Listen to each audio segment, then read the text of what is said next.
Hello friends, welcome to our YouTube channel learn with NH. आज के शानदार video के अंदर हम दोस्तों पशु संपदा वाला जो हमारा टॉपिक है उसको हम कंटिन्यू करेंगे।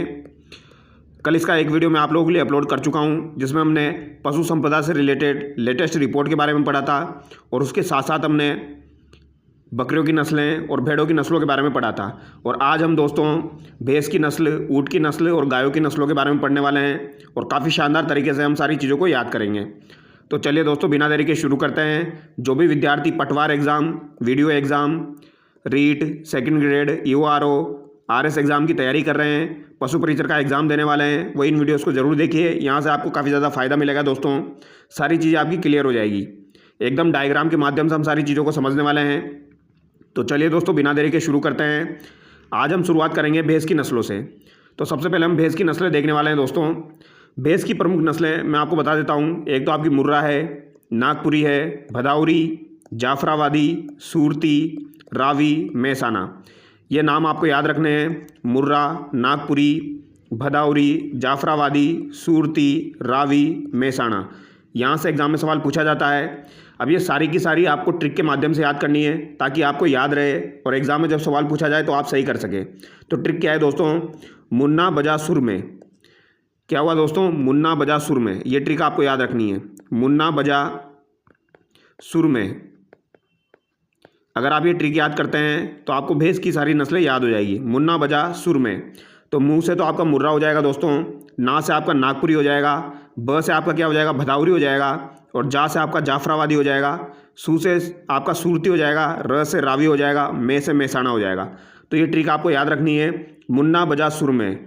मुर्रा, नागपुरी, भदाउरी, जाफराबादी, सूरती, रावी, मेहसाना। तो ये भैंस की प्रमुख नस्लें हैं। अब इनके बारे में हम डिटेल में देख लेते हैं दोस्तों। जैसे कि रावी नस्ल की जो भेड़ें हैं दोस्तों, ये आपकी कहाँ पर पाई जाती है? तो ये आपकी दोस्तों गंगानगर, हनुमानगढ़ में पाई जाती है। ये आपको ध्यान रखना है। कहाँ पर पाई जाती है? ये आपकी गंगानगर और हनुमानगढ़ में पाई जाती है। इंपॉर्टेंट है, ये आपसे एग्जाम में पूछा जा सकता है। और मुर्रा और खुंडी और भदाउरी ये आपकी कहाँ पर पाई जाती है दोस्तों? तो ये आपकी भरतपुर अलवर, ये आपकी भरतपुर अलवर, दौसा और जयपुर साइड में पाई जाती है। ये आपको ध्यान रखना है, जयपुर ग्रामीण साइड में पाई जाती है। ठीक है, ये इंपॉर्टेंट है, ये एग्जाम में पूछी जाती है। मुर्रा, खुंडी, भदाउरी आपकी भरतपुर अलवर, दौसा, जयपुर ग्रामीण साइड में पाई जाती है। मेहसाना आपकी कहाँ पर पाई जाती है? इंपॉर्टेंट है, मेहसाना आपकी बाड़मेर साइड और सांचौर साइड में पाई जाती है दोस्तों। कहाँ पर पाई जाती है? बाड़मेर, सांचौर साइड में पाई जाती है। इसके अलावा सूरती जो है ये आपकी सिरोही साइड, इसके अलावा उदयपुर, इसके अलावा आपका उदयपुर और डूंगरपुर साइड में पाई जाती है। ये आपको ध्यान रखना है। और जाफराबादी जो है ये आपकी डूंगरपुर, बांसवाड़ा और इसके साथ साथ उदयपुर साइड में पाई जाती है। तो ये कुछ बातें जो कि इंपॉर्टेंट है, ये आपको ध्यान रखना है। मेहसाना जो है दोस्तों ये मुर्रा और सूरती का संकरण है। तो ये बात भी आपको ध्यान रखनी है। मुर्रा और सूरती के संकरण से आपकी मेहसाना नस्ल उत्पन्न हुई है, ये आपको ध्यान रखना है। कौन कौन सी? मुर्रा और सूरती के संकरण से मेहसाना उत्पन्न हुई है। ठीक है, तो ये इंपॉर्टेंट बातें ये आपको ध्यान रखनी है। अब इनके बारे में समझ लेते हैं दोस्तों हम।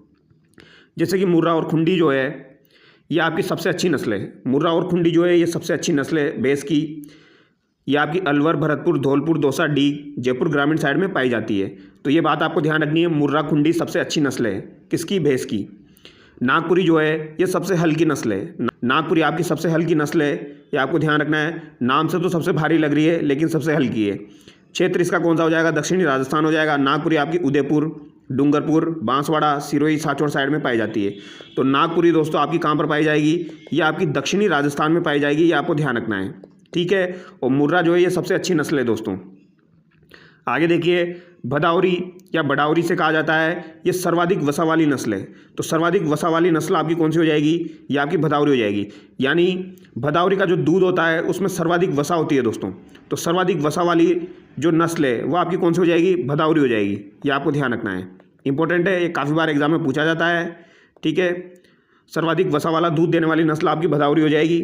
इंपॉर्टेंट है, ये आपकी अलवर, भरतपुर, धौलपुर, दौसा, जयपुर ग्रामीण, डीग साइड में पाई जाती है।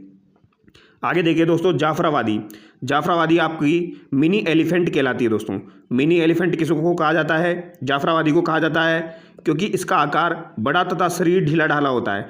क्योंकि इसका आकार काफ़ी बड़ा होता है और शरीर इसका ढीला ढाला होता है, तो जाफराबादी को मिनी एलिफेंट कहा जाता है। तो ये बात आपको ध्यान रखनी है दोस्तों, इसे मिनी एलिफेंट कहा जाता है। और ये आपकी उदयपुर, डूंगरपुर और बांसवाड़ा साइड में पाई जाती है। आगे देखिए सूरती।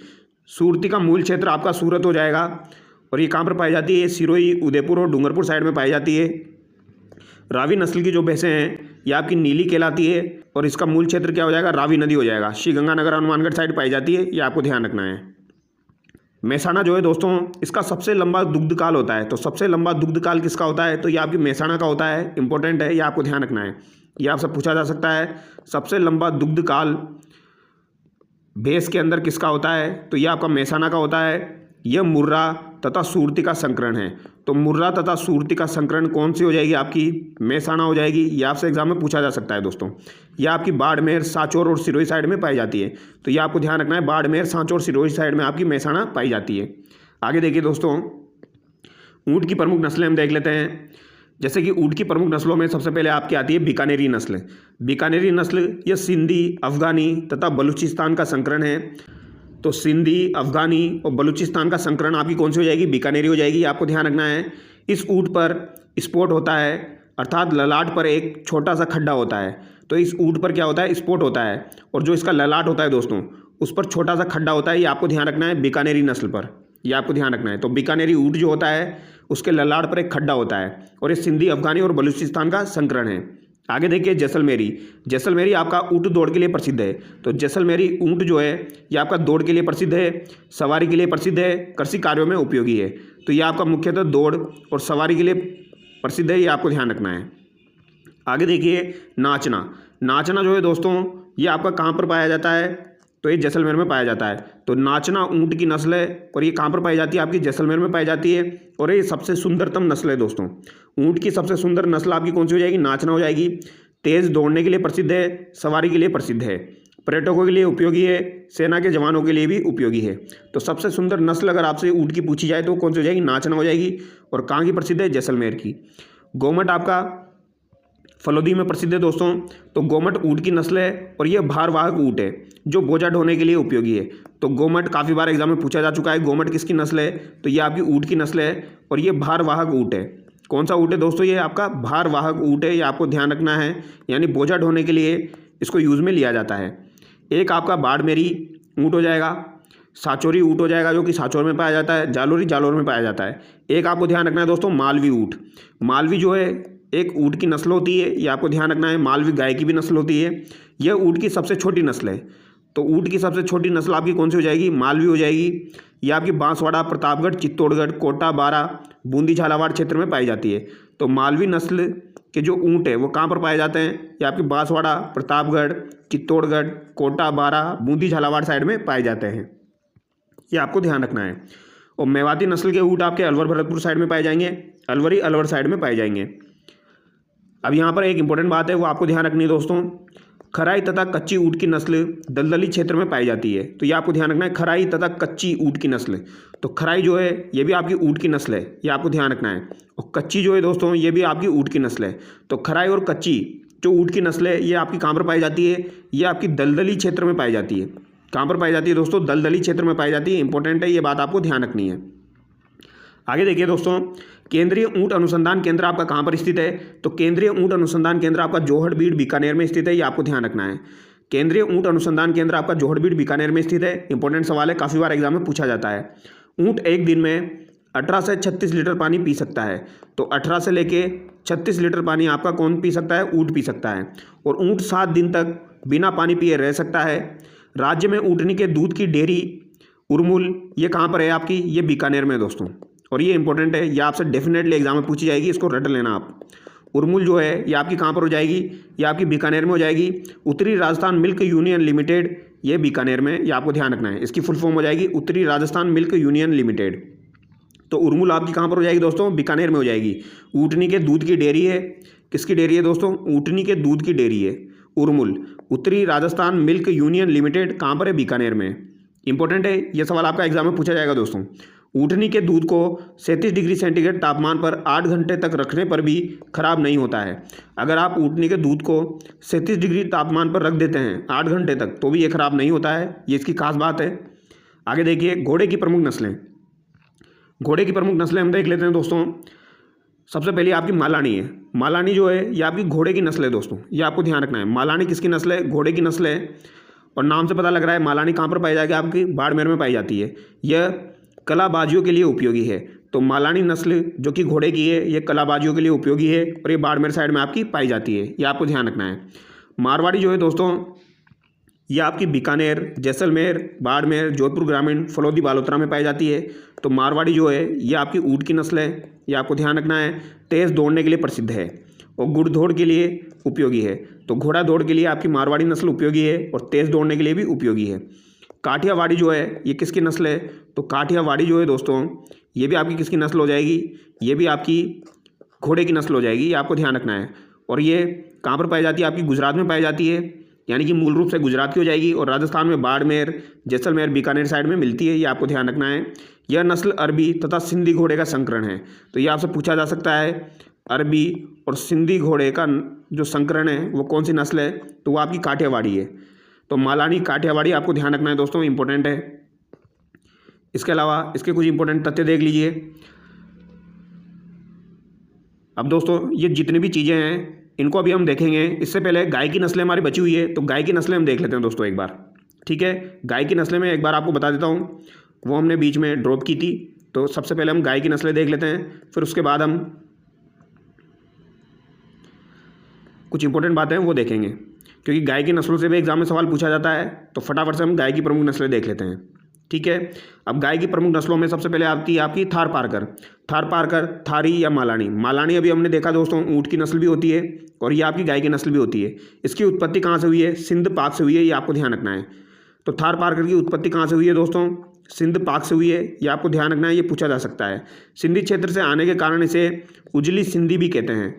तो उजली सिंधी किसे कहा जाता है दोस्तों, तो उजली सिंधी जो है ये थारपारकर को कहा जाता है, ये आपको ध्यान रखना है। किसे कहा जाता है, उजली सिंधी थारपारकर को कहा जाता है, इंपॉर्टेंट है। यह आपकी बीकानेर, जैसलमेर, बाड़मेर, जोधपुर ग्रामीण, फलोदी, बालोतरा में पाई जाती है। मेनली आपकी बाड़मेर में पाई जाती है दोस्तों, ये आपको ध्यान रखना है। प्रजनन केंद्र इसका चांदन गाँव, जैसलमेर हो जाएगा। तो थारपारकर का प्रजनन केंद्र कहाँ पर हो जाएगा, ये आपसे पूछा जा सकता है। तो चांदन गाँव, जैसलमेर जो है दोस्तों, वो आपका थारपारकर का प्रजनन केंद्र हो जाएगा। इसकी रोग प्रतिरोधक क्षमता सर्वाधिक है। तो थारपारकर की रोग प्रतिरोधक क्षमता सर्वाधिक है दोस्तों, ये आपको ध्यान रखनी है। थारपारकर गाय की रोग प्रतिरोधक क्षमता सर्वाधिक है, ये आपसे पूछा जा सकता है। आगे देखिए राठी। राठी जो है ये भी आपकी गाय की नस्ल है। यह रेड सिंधी, साहिवाल तथा थारपारकर का संकरण है। तो ये रेड सिंधी, साहिवाल तथा थारपारकर का संकरण है, वेरी वेरी इंपॉर्टेंट है। ये एग्जाम में पूछा जा चुका है दोस्तों, ऑलरेडी एग्जाम में पूछा जा चुका है, जिसमें से आपको साहिवाल और थारपारकर को ध्यान रखना है। साहिवाल और थारपारकर और रेड सिंधी का मिश्रण हो जाएगी आपकी राठी। राठी को कामधेनु कहते हैं तथा यह डेयरी उद्योग के लिए उपयोगी है। तो राठी जो है इसको कामधेनु कहा जाता है दोस्तों, इसको क्या कहा जाता है, कामधेनु कहा जाता है। और ये आपकी डेयरी उद्योग के लिए उपयोगी है। इसका प्रजनन केंद्र आपका नौहर, हनुमानगढ़ में हो जाएगा। राठी जो है दोस्तों ये आपकी उत्तर पश्चिमी राजस्थान में पाई जाती है। थारपारकर आपकी पश्चिमी राजस्थान में पाई जाती है और राठी जो है दोस्तों ये आपकी उत्तर पश्चिमी राजस्थान में पाई जाती है, ये आपको ध्यान रखना है। यानी कि श्रीगंगानगर, हनुमानगढ़, बीकानेर, अनूपगढ़ और चूरू। श्रीगंगानगर, हनुमानगढ़, बीकानेर, अनूपगढ़ और चूरू। राज्य में सर्वाधिक दूध देने वाली गाय अगर आपसे पूछी जाए तो सर्वाधिक दूध देने वाली गाय आपकी कौन सी हो जाएगी, तो ये आपकी राठी हो जाएगी, आपको ध्यान रखना है, ठीक है। रेड सिंधी का क्षेत्र क्या हो जाएगा, पंजाब हरियाणा हो जाएगा। साहिवाल सर्वाधिक दूध देने वाली गाय और ये मीठा दूध देती है दोस्तों। सर्वाधिक दूध देने वाली गाय आपकी साहिवाल है, बट ये हमारे राजस्थान के हिसाब से देखा जाए तो राठी आपको ध्यान रखना है, ठीक है, क्योंकि राठी जो है वो रेड सिंधी, साहिवाल और थारपारकर का संकरण है। उत्पत्ति इसकी मोंटगोमरी पाकिस्तान क्षेत्र से है, साहिवाल की। आगे देखिए मेवाती। मेवाती को काटी या कोटी कहा जाता है, सबसे शक्तिशाली गाय है। तो सबसे शक्तिशाली गाय आपकी कौन सी हो जाएगी दोस्तों, मेवाती हो जाएगी, वेरी वेरी इंपॉर्टेंट है दोस्तों। मेवाती आपकी सबसे शक्तिशाली गाय है, ये सवाल आपका एग्जाम में पूछा जा सकता है। प्रजनन केंद्र इसका भरतपुर में हो जाएगा। अब मेवाती से नाम से पता लग रहा है आपकी अलवर, भरतपुर, डी, खेरतल, तिजारा और बेरोड साइड में ये पाई जाती है। आगे देखिए सांचौरी गाय। सांचौरी गाय आपकी सांचौर की प्रसिद्ध है दोस्तों। सांचौर, जालोर, सिरोही, उदयपुर, पाली साइड में पाई जाती है। प्रजनन केंद्र इसका सांचौर में हो जाएगा, ठीक है। कांकरेज गाय की जो नस्लें हैं ये भी सबसे भारी नस्ल है दोस्तों। तो सबसे भारी नस्ल जो है गाय की वो आपकी कौन सी हो जाएगी, कांकरेज हो जाएगी। और ये वेरी वेरी इंपॉर्टेंट है दोस्तों, कांकरेज आपकी वेरी वेरी इंपॉर्टेंट है। इसकी उत्पत्ति कच्छ का रण, गुजरात से मानी जाती है और क्षेत्र इसका बाड़मेर, सांचौर, जालोर, सिरोही, पाली हो जाएगा, जिसमें से आपको सांचौर और जालोर याद रखना है दोस्तों। कांकरेज आपकी मेनली सांचौर और जालोर में पाई जाती है, वेरी वेरी इंपॉर्टेंट है। ठीक है, ये सवाल काफ़ी बार एग्जाम में पूछा जा चुका है, ये आपको ध्यान रखना है। कांकरेज नस्ल की जो गायें हैं ये आपकी सांचौर जालोर साइड में पाई जाती है और इसका प्रजनन केंद्र चोटन बाड़मेर हो जाएगा। ठीक है, आगे देखिए मालवी की उत्पत्ति जो है दोस्तों ये मालवा प्रदेश से हुई है, एमपी से, और ये बांसवाड़ा, डूंगरपुर, प्रतापगढ़, चित्तौड़गढ़, हाड़ौती क्षेत्र में पाई जाती है। ये देख सकते हो आप मालवी, और इसका प्रजनन केंद्र कहाँ पर है? डग झालावाड़ में। मालवी का प्रजनन केंद्र कहाँ पर हो जाएगा? डग झालावाड़ में हो जाएगा। आगे देखिए दोस्तों नागौरी आपकी कहाँ पर पाई जाती है? तो नागौरी दोस्तों आपकी नागौर, डिडवाना, कुचामन, जोधपुर ग्रामीण, बीकानेर साइड में पाई जाती है और इसकी उत्पत्ति सुवालक प्रदेश नागौर से हुई है। प्रजनन केंद्र इसका नागौर हो जाएगा। नागौरी बैल बोझा ढोने तथा कृषि कार्यों के लिए उपयोगी है। तो ये लाइन काफ़ी बार एग्जाम में पूछी जा चुकी है दोस्तों। बोझा ढोने के लिए तथा कृषि कार्यों के लिए उपयोगी नस्ल कौन सी है गाय की? तो ये आपकी नागौरी हो जाएगी। ठीक है, गाय की बात कर रहे हैं हम। नागौरी गाय की नस्ल जो है ये बोझा ढोने के लिए उपयोगी है। हरियाणवी गाय जो है दोस्तों इसकी उत्पत्ति हिसार, रोहतक, गुरुग्राम से मानी जाती है और इसका क्षेत्र कौन सा हो जाएगा? हनुमानगढ़, चूरू, झुंझुनू, भरतपुर, सीकर, नीम का थाना, यानी कि हरियाणा के पास वाला क्षेत्र हो जाएगा हनुमानगढ़, चूरू, झुंझुनू, भरतपुर, सीकर, नीम का थाना। प्रजनन केंद्र इसका कुमेरडीह हो जाएगा। गिर गाय जो है दोस्तों ये आपकी गिरवन प्रदेश गुजरात की है और इसका क्षेत्र क्या हो जाएगा? Ajmer, Bhilwara, Chittor. Very very important है दोस्तों। गिर जो है ये आपकी वेरी वेरी इंपॉर्टेंट है, ये आपको ध्यान रखना है। ये आपकी कहाँ पर पाई जाती है? अजमेर, भीलवाड़ा, चित्तौड़, यानी कि ये आपकी मध्य राजस्थान में पाई जाती है दोस्तों। कहाँ पर पाई जाती है? आपकी मध्य राजस्थान में आपकी गिर गाय पाई जाती है और इसका प्रजनन केंद्र अजमेर में हो जाएगा। तो अजमेर, भीलवाड़ा आपको ध्यान रखना है। गिर गाय कहाँ पर पाई जाती है? अजमेर, भीलवाड़ा में। प्रजनन केंद्र कहाँ पर हो जाएगा? अजमेर में हो जाएगा। विदेशी नस्ल की गायें देख लेते हैं दोस्तों। जर्सी जो है ये अमेरिका की गाय है। कम उम्र में गर्भधारण गाय कौन सी हो जाएगी? आपकी जर्सी हो जाएगी। तो कम उम्र में गर्भधारण करवाना है अगर आपको तो आप जर्सी गाय ले लीजिए। कहाँ की है? अमेरिका की है। और आयरशायर जो है ये कहाँ की हो जाएगी? स्कॉटलैंड की हो जाएगी। सबसे सुंदर गाय है, तो सबसे सुंदर गाय आपकी कौन सी हो जाएगी? आयरशायर हो जाएगी दोस्तों, आयरशायर। और होलिस्टीन फ्रीजियन जो है ये आपकी नीदरलैंड की हो जाएगी। होलिस्टीन फ्रीजियन आपकी कहाँ की हो जाएगी? नीदरलैंड की हो जाएगी। गौमूत्र से फिनाइल बनाने का संयंत्र हिंगोनिया गौशाला में स्थापित है, जो कि अभी वर्तमान में जयपुर ग्रामीण में आता है। तो ये आपको ध्यान रखना है दोस्तों, गौमूत्र से फिनाइल बनाने का संयंत्र। ये सवाल आपका एक बार एग्जाम में पूछा जा चुका है, अगर फिर से पूछा जाए तो ध्यान रखना है। गौमूत्र से फिनाइल बनाने का जो संयंत्र है दोस्तों ये आपका कहाँ पर हो जाएगा? हिंगोनिया, जयपुर में हो जाएगा। कहाँ पर हो जाएगा? हिंगोनिया, जयपुर में हो जाएगा। ये आपको ध्यान रखना है। ठीक है, और राज्य की सबसे बड़ी गौशाला कौन सी है? तो पथमेड़ा सांचौर है। तो अगर आपसे पूछा जाए राजस्थान में सबसे बड़ी गौशाला कौन सी है तो ये आपकी पथमेड़ा सांचौर है। ये आपको ध्यान रखना है। ये भी पूछा जा सकता है, सबसे बड़ी गौशाला कहाँ पर हो जाएगी आपकी? तो ये पथमेड़ा सांचौर में हो जाएगी। ये आपको ध्यान रखना है, वेरी वेरी इंपॉर्टेंट है, पथमेड़ा सांचौर। ठीक है, और हिंगोनिया आपको ध्यान रखना है, इंपॉर्टेंट है। ठीक है, अब कुछ इंपॉर्टेंट बातें थी दोस्तों वो हम देख लेते हैं, उसके बाद ही आपका टॉपिक कंप्लीट हो जाएगा। और जो बातें अभी हम देखने वाले हैं वो भी काफ़ी इंपॉर्टेंट है, यहाँ से सवाल एग्जाम में पूछा जाता है। जैसे कि विदेशी पशु प्रजनन केंद्र कहाँ पर है? तो विदेशी पशु प्रजनन केंद्र आपका बस्सी में है, जयपुर ग्रामीण में। ये आपको ध्यान रखना है। तो यहाँ पर आपको इतना ध्यान रखना है, विदेशी पशु प्रजनन केंद्र आपका कहाँ पर है? तो ये बस्सी में है। ठीक है, हिमीकृत वीर्य बैंक कहाँ पर है? तो ये भी आपका बस्सी, जयपुर ग्रामीण में। ये आपको ध्यान रखना है, यानी कि विदेशी पशु प्रजनन केंद्र, हिमीकृत वीर्य बैंक और जर्म प्लाज बैंक, ये आपके तीनों बस्सी में हो जाएंगे दोस्तों। ये आपको ध्यान रखना है। ठीक है, विदेशी पशु प्रजनन केंद्र, हिमीकृत वीर्य बैंक, जर्म प्लाज्म बैंक, ये आपके बस्सी में हो जाएंगे। बस्सी कौन सा वाला है? ये जयपुर वाला है। ये आपको ध्यान रखना है। ठीक है, नारवा खिचियान, जोधपुर ग्रामीण, यानी कि जर्म प्लाज बैंक आपके दो जगह है, एक तो आपका बस्सी में है, एक नारवा खिचियान जोधपुर ग्रामीण में भी है। बस्सी वाला ज़्यादातर एग्जाम में पूछा जाता है। आगे देखिए, चारा विकास बोर्ड जो है ये आपका रोजड़ी बीकानेर में। ये आपको ध्यान रखना है, कहाँ पर है? रोजड़ी बीकानेर में। तो चारा विकास बोर्ड जो है ये आपका कहाँ पर हो जाएगा दोस्तों? चारा विकास बोर्ड आपका रोजड़ी बीकानेर में हो जाएगा। बीज संयंत्र फार्म आपका कहाँ पर है? तो ये बीकानेर कोटा में हो जाएगा। बीज संयंत्र फार्म आपका बीकानेर कोटा में हो जाएगा। पशु आहार संयंत्र राजस्थान में कितने हैं? तो 7 पशु आहार संयंत्र है। बीकानेर, जोधपुर, पाली, अजमेर, काला डेरा, जयपुर ग्रामीण और जयपुर में 2 और है आपके। तो ये 7 हो जाएंगे दोस्तों। दुग्ध पाउडर संयंत्र आपके 8 हो जाएंगे। कौन कौन से? अलवर, गोविंदगढ़, जयपुर ग्रामीण, जयपुर, अजमेर, भीलवाड़ा, जालौर, श्री गंगानगर, बीकानेर। हालांकि एग्जाम में नहीं पूछे जाते, इनकी संख्या याद कर लीजिए आप। दुग्ध पाउडर संयंत्र 8 हो जाएंगे और पशु आहार संयंत्र आपके 7 हो जाएंगे। दुग्ध ट्रेट्रा पैक संयंत्र आपके कहाँ पर स्थित है? जयपुर में स्थित है। अब ये इंपॉर्टेंट बात है दोस्तों, ये आपको ध्यान रखनी है, यहाँ से एग्जाम में सवाल पूछा जाएगा। ये बात आपको ध्यान रखनी है। जैसे कि बकरी आपकी सर्वाधिक कहाँ पर पाई जाती है, तो बकरी सर्वाधिक आपकी बाड़मेर में पाई जाती है और सबसे कम आपकी धौलपुर में पाई जाती है। बकरी सर्वाधिक बाड़मेर में पाई जाती है, सबसे कम आपकी धौलपुर में पाई जाती है। गाय सर्वाधिक आपकी उदयपुर साइड में पाई जाती है, सबसे कम धौलपुर साइड में पाई जाती है। ठीक है, दोनों सेम चीज़ें हैं। बकरी आपकी बाड़मेर में पाई जाएगी और सबसे कम धौलपुर में पाई जाएगी। गाय आपकी उदयपुर में सर्वाधिक पाई जाएगी, सबसे कम धौलपुर में पाई जाएगी। लेकिन भैंस सर्वाधिक आपकी कहाँ पर पाई जाती है, जयपुर अलवर में पाई जाती है। भैंस आपकी जयपुर और अलवर आपको ध्यान रखना है दोस्तों। ठीक है, और सबसे कम आपकी भैंस जैसलमेर में पाई जाती है। भेड़ आपकी सर्वाधिक बाड़मेर में पाई जाती है और सबसे कम बांसवाड़ा में पाई जाती है। तो यहाँ से सवाल पूछा जा सकता है, बेसिक सा सवाल। घोड़ा आपका सर्वाधिक बीकानेर में पाया जाता है, सबसे कम डूंगरपुर में पाया जाता है। गधा आपका सर्वाधिक बाड़मेर में पाया जाता है और सबसे कम टोंक में पाया जाता है दोस्तों। ऊँट आपका सर्वाधिक जैसलमेर में पाया जाता है और प्रतापगढ़ में सबसे कम पाया जाता है। सूअर आपका भरतपुर में सर्वाधिक पाया जाता है, डूंगरपुर में सबसे कम पाया जाता है। और मुर्गी आपकी अजमेर में सर्वाधिक पाई जाती है, डूंगरपुर में सबसे कम पाई जाती है। यानी कि सबसे कम में दोस्तों डूंगरपुर आपका कितनी बार आ गया, डूंगरपुर आपका 3 बार आ गया। घोड़ा, सूअर और मुर्गी के केस में डूंगरपुर में सबसे कम संख्या है और प्रतापगढ़ में ऊँट के मामले में सबसे कम संख्या है। टोंक में गधों के मामले में सबसे कम संख्या है और भेड़ के मामले में बांसवाड़ा में सबसे कम संख्या है। और ये 3 तो स्पेशली रूप से आपको ध्यान रखनी है क्योंकि ज़्यादातर सवाल यहीं से पूछा जाएगा आपका।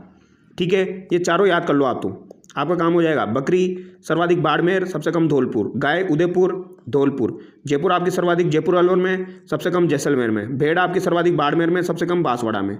ठीक है, आगे देखिए। राज्य में अंडों की टोकरी किसे कहा जाता है, तो राज्य में अंडों की टोकरी आपकी अजमेर को कहा जाता है, ये आपको ध्यान रखना है। सर्वाधिक देसी नस्ल की मुर्गियां कहाँ पर है, तो ये आपकी बांसवाड़ा में हो जाएगी दोस्तों। मुर्गियों से संबंधित कड़कनाथ योजना की शुरुआत कहाँ से की गई थी, तो ये बांसवाड़ा से की गई थी। तो मुर्गियों से संबंधित कड़कनाथ योजना की शुरुआत आपकी कहाँ से की गई थी, बांसवाड़ा से की गई थी।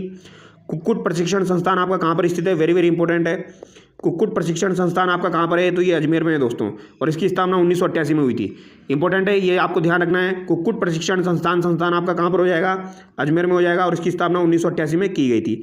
राज्य में सर्वाधिक देसी नस्ल की मुर्गियाँ असील, बरसा पाली जाती है। यानी कि असील और बरसा जो है ये पाली जाती है, आपकी देसी नस्ल की मुर्गियाँ हैं दोस्तों। ये आपको ध्यान रखना है, असील और बरसा ये देसी नस्ल की मुर्गियाँ हैं और ये कहाँ पर पाली जाती है, ये राजस्थान में सर्वाधिक पाली जाती है।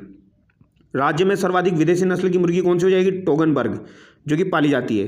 तो असील और बरसा जो है ये तो आपकी देसी नस्ल की हो जाएगी। टोगनबर्ग जो है ये आपकी विदेशी नस्ल की हो जाएगी दोस्तों। ठीक है, असील, बरसा, टोगनबर्ग।